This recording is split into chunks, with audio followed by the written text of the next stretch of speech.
The broadcast arrived without warning, spilling across every screen, satellite feed, and radio frequency on Earth. It began as a shimmer of light, an elegant lattice of gold and silver fractals forming the visage of an alien diplomat. Its voice was both melodic and cold, layered in harmonics that translated into every human tongue at once. People of Earth, the Galactic Council, in its magnanimity, extends to you the mercy of surrender. Submit peacefully, and you may join our dominion as vassals. Resist, and you will be pacified. You have one lunar cycle to comply. The image lingered, radiating condescension, before dissolving into silence. On Earth, humanity reacted in its usual, contradictory fashion. Politicians argued, scientists dissected, billionaires hedged their bets, and the internet, true to form, drowned the ultimatum in a deluge of memes. Aliens edited into cooking shows, the phrase pacified plastered over stock photos of kittens. The council's golden fractals turned into novelty t-shirts. But beneath the jokes lurked unease. Everyone knew the threat was real. Captain Alara Torres stood in the observation deck of Orbital Station Varna, staring at Earth below. Her reflection stared back at her from the glass. Sharp eyes, braided hair pulled tight, the weight of expectation etched in the lines of her face. She was a career officer, shaped by years of duty, but this, facing down a galactic empire, was something no training manual had covered. She heard the door swish open and didn't need to turn. Late again, Malik. Dr. Malik Ibrahim shuffled in, balancing 2 mugs of bitter station coffee. His lab coat was smeared with grease and faint scorch marks, as though he'd wrestled an engine into submission. I was calibrating the jump coils. They complained. I listened. We compromised. He offered her a mug. Also coffee. Alara accepted it with a thin smile. You think caffeine will fix the universe? Malik blew on his own mug, eyes weary but mischievous. It's worked so far. The door opened again. This time it was Lieutenant Zoe Chin, uniform crisp, hair tied in a loose knot. She carried a datapad clutched to her chest like scripture. Her gaze was fixed on the stars beyond the glass, and her voice carried a quiet awe. They're waiting for us. Not just the council. The stars themselves. We've dreamed of this for centuries. Malik groaned. Spare me the poetry. Some of us like to survive dreams, not get crushed by them. Zoe only smiled faintly. Survival without wonder is just waiting to die. Before Malik could retort, the door hissed once more. Sergeant Dante Kowalski barged in, chewing something suspiciously like gum-no-gum had been banned on station decks. He was broad-shouldered, scarred, and radiated restless energy like a firework in human form. He saluted Alara with exaggerated flourish. Captain, reporting for duty. Also reporting that the mess ran out of hot sauce. I consider this a war crime. Alara sighed. We're preparing for possible extermination, Kowalski. Exactly, he shot back, which means morale is critical. No hot sauce, no morale. Simple math. Malik muttered. You're the reason I drink coffee by the gallon. Alara let them bicker for a beat before cutting through. Enough. We've been summoned here for a reason. Earth's leaders want us to form the core response unit. One ship, one crew, tasked with proving that humanity won't bend without a fight. Zoe's eyes widened. They're sending us out there? Already? Alara nodded. Diplomacy has failed. The council laughed at our ambassadors. We either accept their chains or resist. And resistance, Dante said, cracking his knuckles, is my favorite word. The briefing room was cramped, the holographic projector flickering as it displayed the council's forces, sleek, symmetrical fleets of ships arrayed like jewels against the dark. The contrast of Earth's scattered defenses was painful. Mining rigs hastily refitted as warships. Half-completed orbital habitats armed with scavenged cannons. A handful of experimental prototypes. They look like a junkyard, Malik said flatly. They're a junkyard, Alara replied. But they're ours. And with the right strategy, junk can bite. Zoe leaned forward, studying the holograms. Their formations are rigid, predictable, beautiful in their way, but brittle if we move like they can't anticipate. We might survive long enough to annoy them, Malik finished dryly.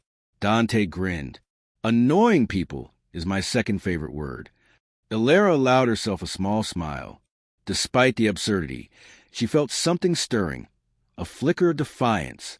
These weren't the pristine fleets of the Council, but they were human, imperfect, improvised, stubbornly alive. Our mission is simple, she said. We hold the line. We show the Council that Earth doesn't kneel. Later, alone in her quarters, Illyra replayed the broadcast in her mind. The alien's voice had carried such certainty, as if humanity's submission was a foregone conclusion. She thought of Earth, its fractured nations, its endless arguments, its chaotic brilliance. They thought humanity would break. They didn't understand. Humanity bent. Humanity adapted. Humanity endured. She glanced at the crew roster. A leader scarred by duty, an engineer who turned disasters into inventions, a navigator who dreamed of infinity, a marine who thrived in chaos. A strange collection, perhaps, but wasn't that the essence of her species? The station lights dimmed, marking the end of the cycle. Illyra stood by the window, coffee mug cooling in her hand, and watched Earth turning silently below. The ultimatum echoed in her thoughts, but now it no longer sounded like doom. It sounded like a challenge. The first time Earth's fleet assembled, it looked more like a scrapyard than an army. From the command deck of the ISS Dauntless, Captain Illyra Torres studied the chaotic flotilla, filling her tactical display. Mining barges with welded armor plates, cargo freighters bristling with second-hand cannons, even orbital greenhouses stripped of glass and converted into carriers for drones. It was desperate, inelegant, and thoroughly human. Malik Ibrahim leaned over the console beside her, adjusting his cracked spectacles with one finger. It's official, Captain. We're the only species in the galaxy stupid enough to call that a navy. Not stupid, Illyra said quietly. Resourceful. Tomato. Zoe Chen entered the deck, her expression somewhere between reverence and amusement. She stared at the holographic flotilla as though it were a cathedral built of chaos. It's beautiful, like a constellation in motion. We've stitched survival into stars of our own. Dante Kowalski snorted from the gunnery station. Yeah, real inspiring. You know what else it looks like? A scrapyard on fire. I'm just saying, if we're going to die, at least we'll look like a bad insurance claim. Illyra allowed the banter, because it masked the gnawing truth. They were outmatched. The Council's ships were sleek, symmetrical, bristling with energy cannons. By comparison, Earth's fleet resembled a band of scavengers daring to poke a giant. The Council scouts arrived 3 days later. The first contact was sudden, for ships sliding out of slip space, glistening with alien alloys, hulls unmarred by imperfection. Their arrival eclipsed the stars, and the broadcast followed instantly. Humans, this is your last opportunity. Lay down your arms. Disable your ships. Surrender, and you may live as subjects. Resist, and you will be reduced to ash. The bridge of the Dauntless fell into silence. Even Dante's smirk faltered. Illyra straightened. Open a channel. When her voice carried across the void, it was steady. This is Captain Torres of Earth. We will not surrender. The alien envoy tilted its crystalline head. Then you will not survive. The transmission cut, and the Council's ships began to advance. Suggestions? Illyra asked, her tone clipped. Malik raised a hand. Run. Constructive suggestions. Zoe's eyes flickered across her navigation data. They're moving in formation. Predictable, but with overwhelming firepower. If we use the asteroid field here, she highlighted a cluster of rocks nearby. We might mask our signatures long enough to ambush. Dante slapped the console. Finally, something fun. Illyra made the call. All ships, power down non-essential systems. Use thrusters only. Follow my lead into field. The flotilla slid into the rocks, turning into shadows among shadows. Engines dimmed, life support minimal, weapons offline until a moment came. On the Council sensors, they all but disappeared. The ambush came like a spark in the dark. As the Council ships pushed into the asteroid field, Illyra gave the order. Human vessels powered up at once, sudden blazes of light where silence had reigned. Guns thundered, crude but vicious, blasting rock fragments into shrapnel storms. Malik's jury-rigged plasma cannon, cobbled from alien wreckage and duct tape, roared with improbable accuracy. Target locked. Malik crowed, almost shocked by his own success. Please don't explode, please don't explode. The cannon fired again and the lead council frigate staggered, its shields flickering. Dante whooped. Betty's hungry. He had commandeered a captured alien corvette from earlier drills and renamed it Betty, for reasons no one else understood. Now he flung it into reckless maneuvers, diving between enemy fire and spraying chaotic bursts that made no tactical sense, until they forced the council to scatter. Meanwhile, Zoe's calm voice directed ships through narrow passes between tumbling rocks. Port 5 degrees, starboard thrust 2. Hold, hold, now burn engines. She threaded the ragged flotilla through chaos with the precision of a painter's brushstroke. Illyra's orders cut across the noise. Keep them off balance. Don't meet them head-on. Use their symmetry against them. The fight stretched into a tense stalemate. Humanity's ships, ungainly and crude, ducked and weaved in ways the Council had not predicted. When one Council vessel locked onto a target, it found only an asteroid or a decoy drone painted to resemble a warship. When their frigates pressed forward, Dante's Marines launched from airlocks, magnetized boots clanging onto alien hulls as they boarded with improvised breaching charges. The Council had expected capitulation, not chaos. And chaos was where humanity thrived. But the cost was sharp. One mining barge detonated under enemy fire, scattering debris across the field. A retrofitted freighter spun out of control, engines torn away. On the bridge, Illyra gritted her teeth as she watched losses mount. Every ship mattered. Every life mattered. Malik's voice shook as he reported system stress. Our reactor's overheating. Shields are a prayer. Engines are a miracle, and that cannon will kill us before the aliens do. Keep it together, Illyra said. Zoe spoke softly, almost to herself. We don't have to win. Just prove we can't be broken. The word struck Illyra like a beacon. Not victory. Defiance. That was the point. Humanity didn't need to destroy the Council here. They only needed to show the galaxy that Earth's spirit was not for sale. At last, the Council ships faltered. One limped back, engines crippled. Another, boarded and sabotaged, drifted powerless. The remaining 2 retreated from the asteroid field, firing a final barrage that shattered rock but struck nothing vital. The void fell silent again, except for the labored breath of the dauntless crew. Dante leaned back, laughing like a maniac. Did you see that? We just sent the galaxy's babysitters running home to Mommy. Malik collapsed into his chair, muttering, We survived by duct tape and idiocy. Do not romanticize this. Zoe allowed herself a small smile. Sometimes idiocy is another word for courage. Illyra didn't smile. Her gaze lingered on the wreckage, the drifting hulks of ships that hadn't made it. They had won, but only barely, and she knew the Council would not forgive humiliation. They'll be back, she said. The words fell heavy across the bridge. But for the first time since the ultimatum, humanity had an answer to give the stars. Not silence, not submission, resistance. The Council did not hesitate after their scouts retreated. Within days, long-range sensors lit up with the signatures of war fleets pouring into Sol. From the bridge of the Dauntless, Captain Illyra Torres watched the tactical display bloom with hostile markers. Dozens of them, then hundreds, each representing sleek vessels that outclassed her own in every measurable way. The Council had underestimated humanity once. They would not make that mistake again. Yet Illyra could not afford despair. Around her, her crew looked to her for certainty.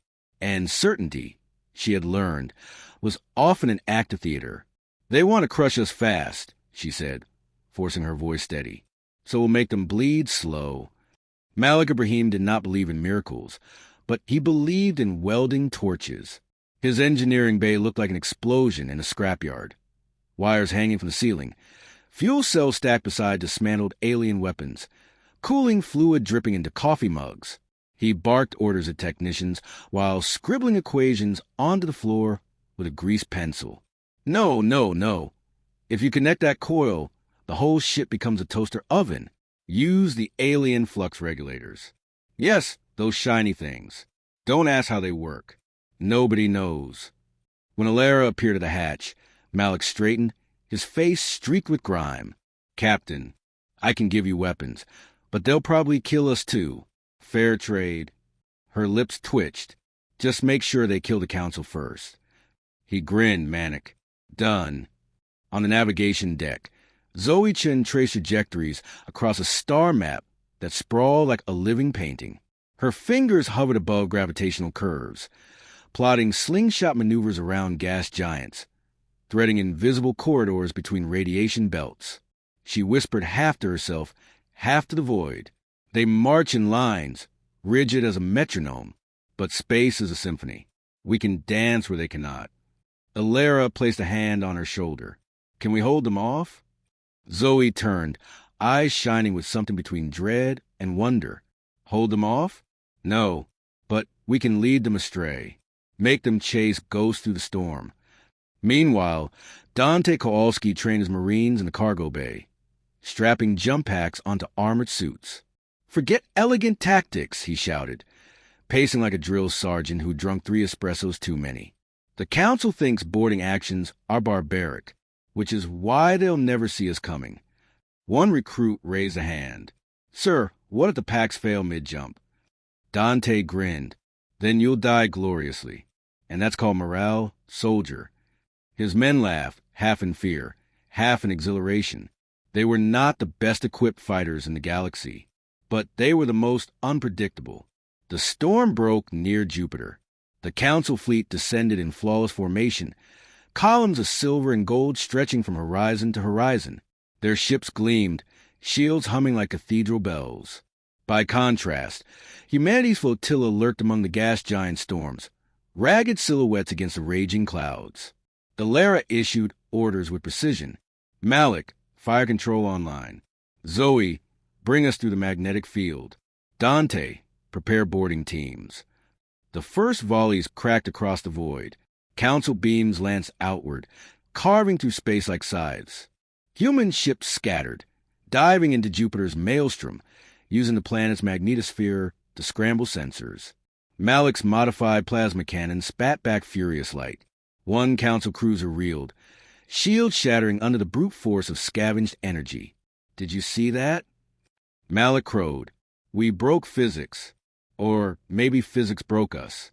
Either way, it's beautiful. Zoe guided the Dauntless into impossible arcs, skimming the upper atmosphere where lightning storms raged. Hold steady now. She triggered a slingshot maneuver, dragging 3 human ships into a hidden flank. They erupted behind the council's formation, tearing into its rear lines. Dante hooped as his Marines launched. Armored figures hurtled through vacuum, jump packs spitting fire, boots slamming onto alien hulls. He led them himself, blasting through airlocks with charges and storming into glittering corridors. Inside, he laughed like a man possessed. They built these halls for kings, and now they're ours. The battle was chaos incarnate. Council formations fractured under unpredictable strikes. Mining barges rammed cruisers. Cargo freighters disgorged drones in suicidal swarms. Moons and asteroids became weapons as Malik rigged detonators to fling debris into enemy shields. But the cost was brutal. Human ships burned, their patched hulls torn apart by concentrated fire. Alara felt each loss like a knife. Names scrolled across casualty lists faster than she could read them. At one point, a council dreadnought pierced a line, its cannons trained on the Dauntless. Alara braced for annihilation, only for Dante's Marines to sabotage the vessel from within. Explosions rippled through its frame, and the dreadnought toppled into Jupiter's storms, vanishing in fire and cloud. Never let be said Earth fights fair. Dante shouted over comms, breathless with laughter. Hours stretched into eternity, but finally, impossibly, the council withdrew. Their fleets, battered and humiliated, retreated beyond sensor range. Humanity's flotilla hung in tatters, half its ships destroyed, survivors scorched and limping. Yet they still stood. On the bridge of the Dauntless, silence reigned. Crew slumped in exhaustion, the air heavy with the stench of smoke and ozone. Zoe broke the quiet, voice soft but steady. They'll come again. Stronger. Ilara nodded. Yes, but today we proved something. She looked at each of them in turn. Malik, covered in grease and ash but grinning. Zoe, her eyes still full of stars. Dante, armor dented but spirit unbroken. They thought we would kneel. Instead, we taught them to fear us. Later, Ilara stood alone at the viewport, watching Jupiter's storms churn like a living beast. She knew the victory was fragile. The Council's pride had been wounded, not destroyed. Their next assault would be catastrophic. And yet, somewhere deep inside, a seed of defiance had taken root. Humanity had endured fire and thunder, not by matching the Council perfection, but by weaponizing its own imperfection, its improvisation, its recklessness, its creativity. The Council wanted obedience. What they received was chaos. Ilara whispered into the silence, "Let them come. We are ready." The Council did not lick its wounds for long. Defeat, even temporary, was intolerable to them. They gathered the largest armada in recorded history, a fleet meant not for war, but for annihilation. It numbered in the thousands, a tide of silver spears drawn across the void, converging on the pale blue they had expected to conquer without resistance. On the bridge of the Dauntless, Captain Ilara Torres studied the tactical map, the sheer weight of hostile signatures filling her lungs like smoke. Yet her voice carried no tremor when she addressed her crew. "They've come to erase us," she said, "so we will become indelible." Preparation consumed every corner of humanity's fractured fleet. Malik Ibrahim staggered to the engineering decks, grease smearing his face like war paint. His masterpiece, if it could be called that, was bolted together in the belly of the Dauntless, a hybrid drive stitched from alien shielding cores and human reactor coils. "It'll short out their defenses," Malik explained, voice hoarse with exhaustion. "Or it'll vaporize us." 50-50. Zoe Chin mapped the battle space with meticulous artistry. She wove routes through asteroid belts, orbital debris, even the magnetic eddies of Earth itself. To her eyes, the chaos was music waiting to be composed. "They'll expect us to scatter," she told Ilara, fingers tracing luminous arcs. "Instead, we'll spiral together. One rhythm, one storm. Let them try to cage that." Meanwhile, Dante Kowalski drilled his Marines until their armor rattled. Boarding pods were welded from cargo containers, packed with explosives and raw determination. He laughed as he slapped the hull of one pod. "She'll fly like a brick through a window. Perfect." And then the day came. From Earth's surface, citizens gazed upward and saw the sky itself darken as fleets lifted into orbit. Not just warships, but every vessel that could fly. Freighters, passenger liners, asteroid haulers, even hollowed-out stations retrofitted with cannons. They rose together, a swarm born not of uniformity, but of desperation and will. The Council's armada arrived like a storm tide, a horizon of shimmering perfection. Against it stood humanity's jagged flotilla, so vast that its patchwork silhouettes eclipsed the stars. On every channel, Ilara's voice carried. They demanded our submission. Today we answer. The first clash was apocalyptic. Council dreadnoughts opened fire, their beams cutting swaths through human lines. Ships ignited like candles in the dark. But humanity struck back in ways the Council had never conceived. Malik's hybrid drive pulsed, unleashing a ripple across the void. Council shields flickered, then failed, their perfect symmetry undone by human imperfection. "Yes," Malik shouted, pounding the console. "Take that, you smug geometry."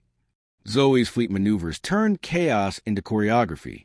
Human ships swirled in unpredictable spirals, collapsing into traps and scattering like sparks. Council formations broke as they struggled to adapt to what looked like madness, but was in truth strategy hidden in dissonance. And Dante? Dante was everywhere. His Marines hurled themselves from boarding pods like bullets, crashing onto alien hulls. "Remember," he shouted through comms, "if it's shiny and alien, break it. If it moves, punch it. If it doesn't move, punch it anyway." His laughter echoed over open channels, a battle hymn no less inspiring for its absurdity. The fighting raged in layers.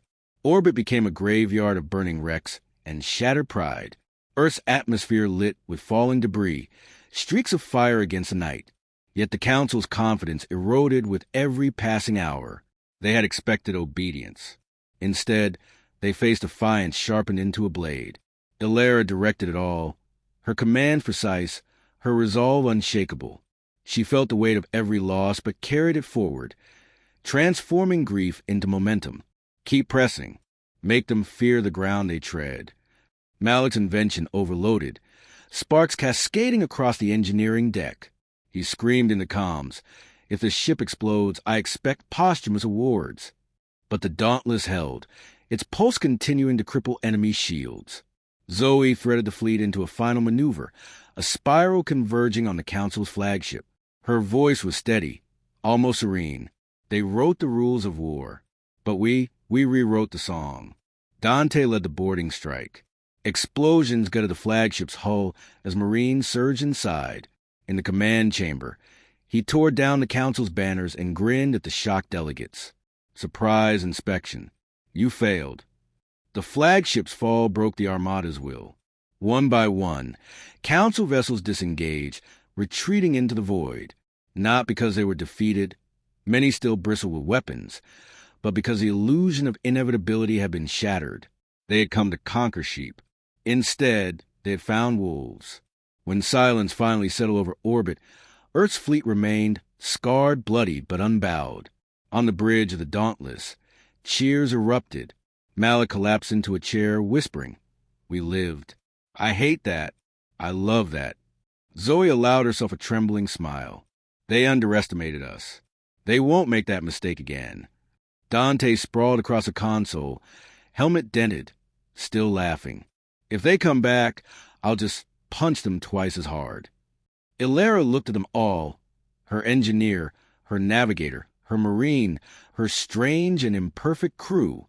Humanity had not triumphed through might or technology. It had triumphed through adaptability, through chaos, through the refusal to kneel. Her voice carried across the comms to every surviving ship, to every soul watching from Earth below. Remember this day. The galaxy demanded our surrender. But when their fleets darken our skies, we answer with fire. We are humanity. We do not kneel. That night, Earth was alive with celebrations, grief, and wonder. Cities glowed with candlelight for the fallen.